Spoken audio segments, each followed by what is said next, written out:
Hello and welcome to Physics with Amol sir. This is video for class 12 Electric Charges and Fields, and today is part 8.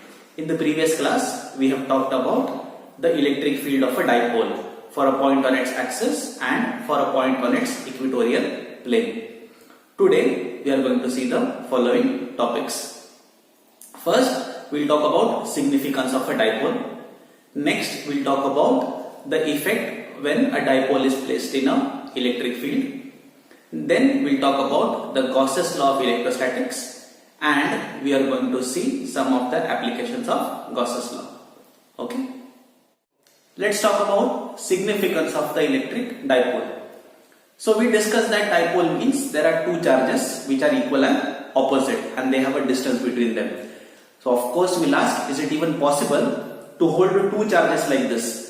Correct, at some distance from each other? Let me tell you, it is very much possible. Where is it possible? Imagine a molecule, for example the molecule of CO2, carbon dioxide. It has got one atom of carbon, two atoms of oxygen. Correct? This particular molecule, correct, it has some positive charges, it has some negative charges.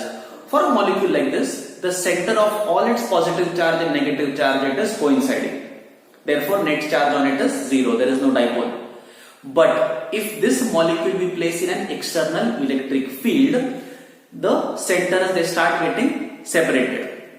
So what happens is the positive charge moves on one side, negative charge moves on the other side. Correct? So there is some separation of the charges, and that is where you get a dipole created. Okay? So molecules like CO2, molecules like CH4, methane. Correct? Normally they are not polar, normally they don't have dipoles, but if placed in an electric field, in an external electric field, they become polarized. In the next chapters, we will discuss the concept of polarization once again. Correct? So that is significance of dipole. There are some molecules which even without any electric field, they still have polarizations. For example, the molecules of water, H2O. Okay? Water molecules have a net dipole moment associated with it. Okay, so that is significance of electric dipole. Now we are going to see what happens when we place a dipole in an external electric field. So these lines, they show an electric field which is uniform.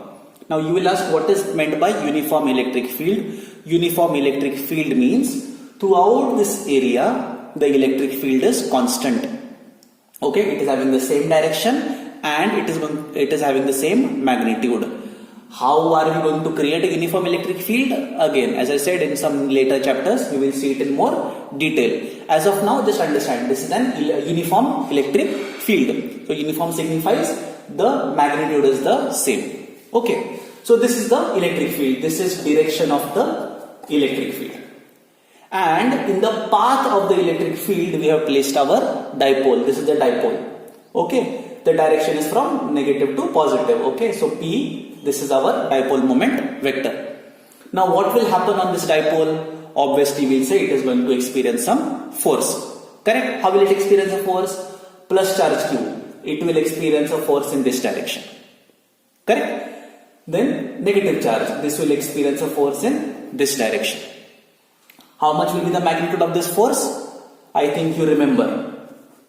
E is equal to F by Q, correct? Electric field is force upon charge, thereby force will be equal to Q into E, right? Same thing we can apply over here. So if E is the magnitude of the electric field, Q is the magnitude of the charge, the force here will be equal to QE.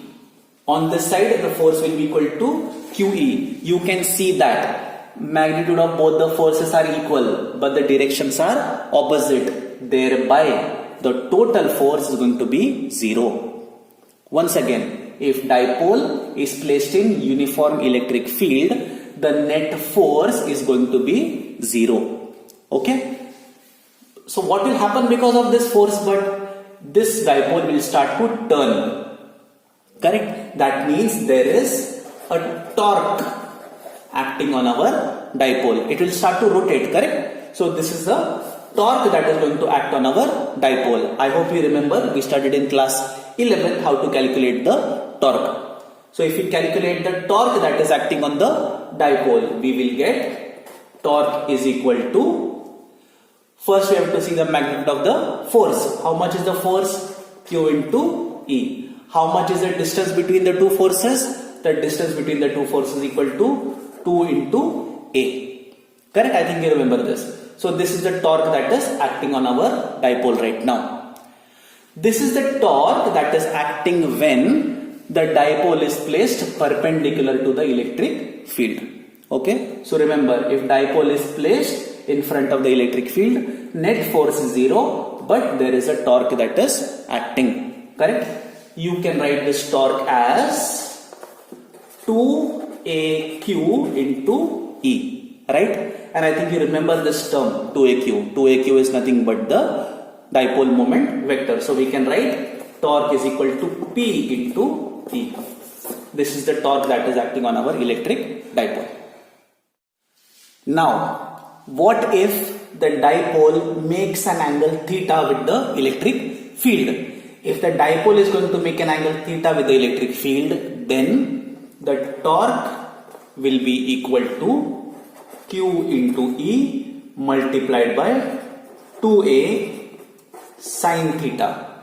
Okay, I am going to keep it as an assignment for you to find out how we got this 2A sine theta. We can rearrange it and write 2AQ E sine theta.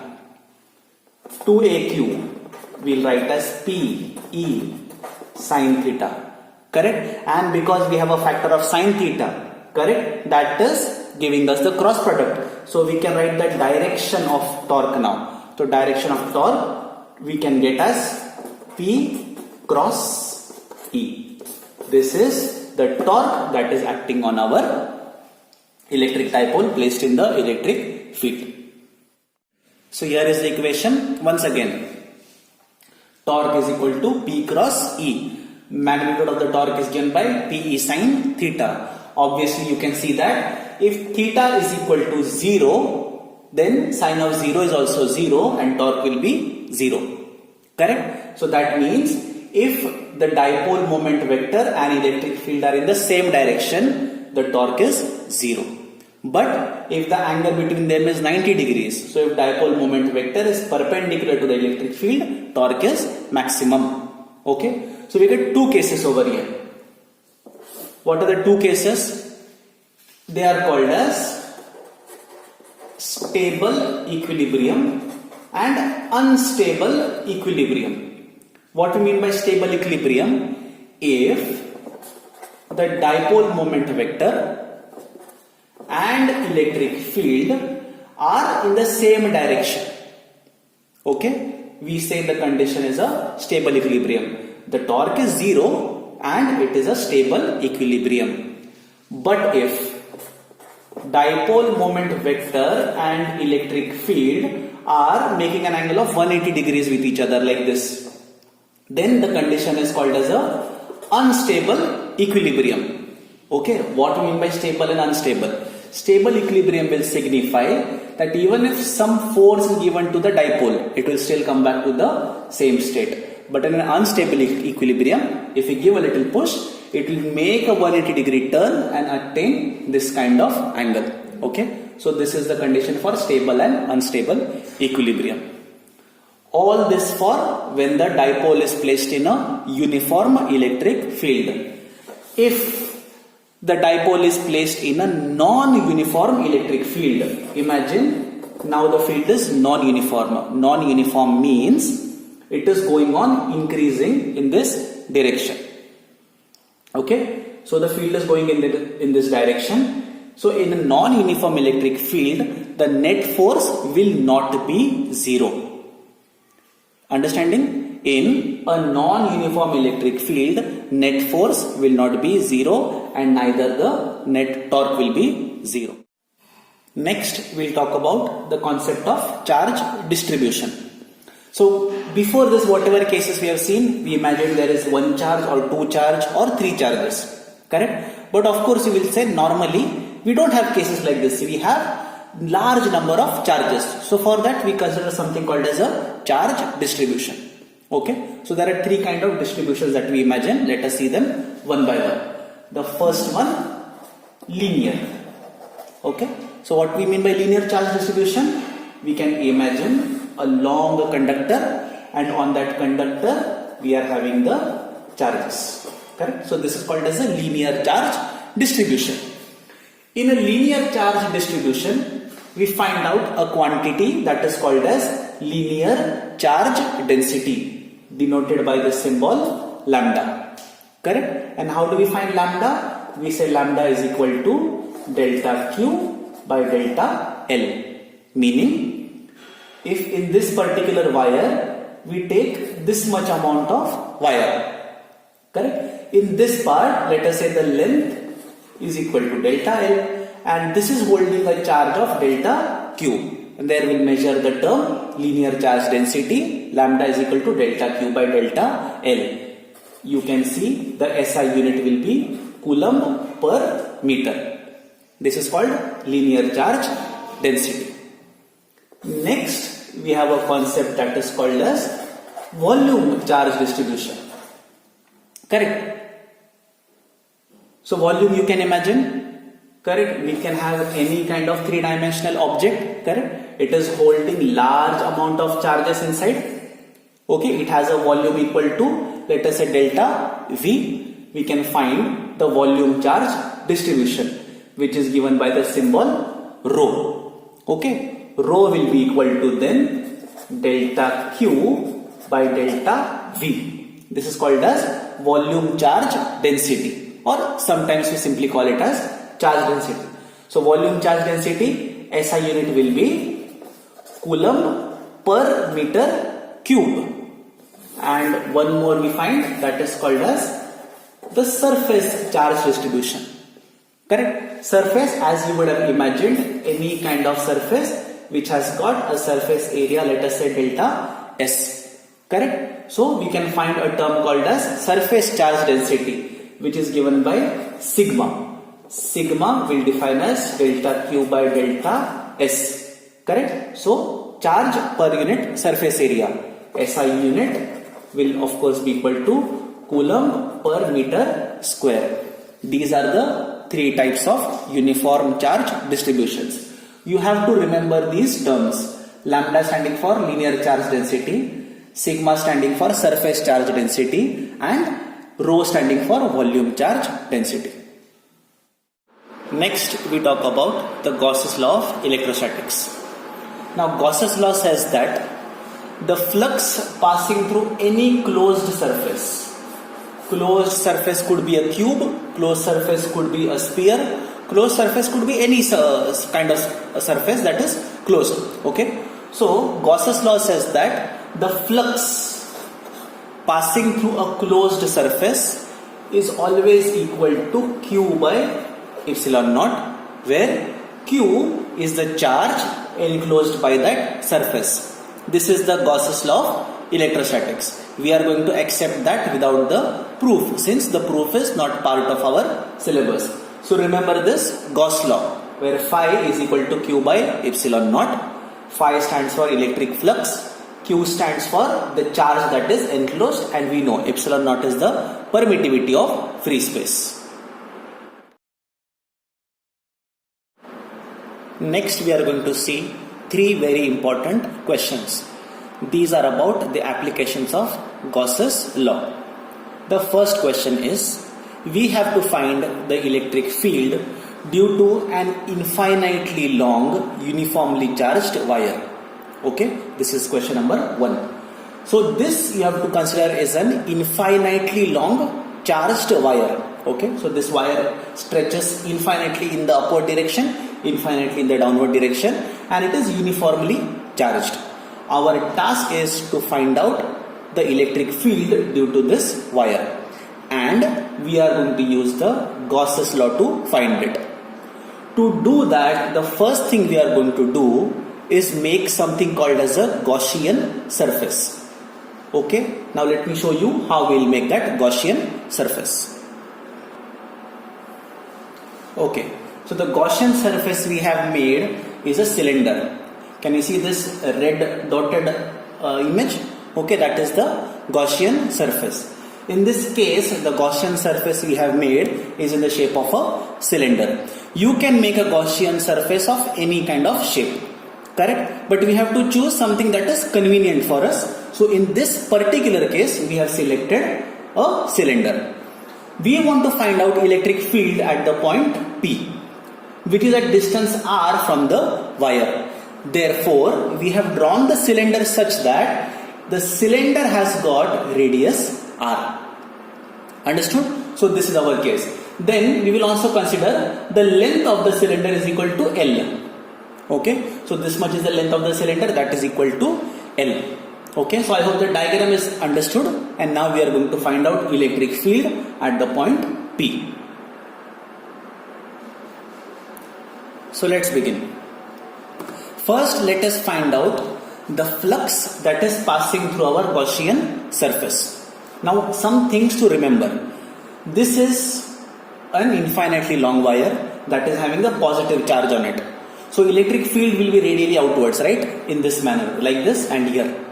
There will be no electric field lines which are going to pass from these top surfaces. Therefore, the flux on this surface is going to be zero. Is that correct? The flux that is going to pass from the top of the cylinder and the bottom of the cylinder will be zero because there are no field lines going. Okay, whatever flux you have is only going to be along the curved surface. Okay, so now let us find the flux from the curved surface. So we know the definition of electric flux. Electric flux is given by electric field multiplied by the area, surface area. Correct? How much is the surface area of the closed surface? I think you remember it for a cylinder. It is 2 pi r multiplied by L. Correct? Area, the closed surface area, that will be equal to 2 pi r into L. E is our electric field. So we can write phi is equal to E, where electric field is, E is the field at point P. So E will be equal to, how much is the area? Area is 2 pi r multiplied by L. Okay, or we can write it properly as phi into 2 pi r L into E. Let us call this as our first equation. Next, now how to make the Gauss's law come into the picture. So first we are going to assume that lambda is the linear charge density for this infinitely long wire. I hope you remember lambda, that is linear charge density. What is linear charge density? Charge per unit length.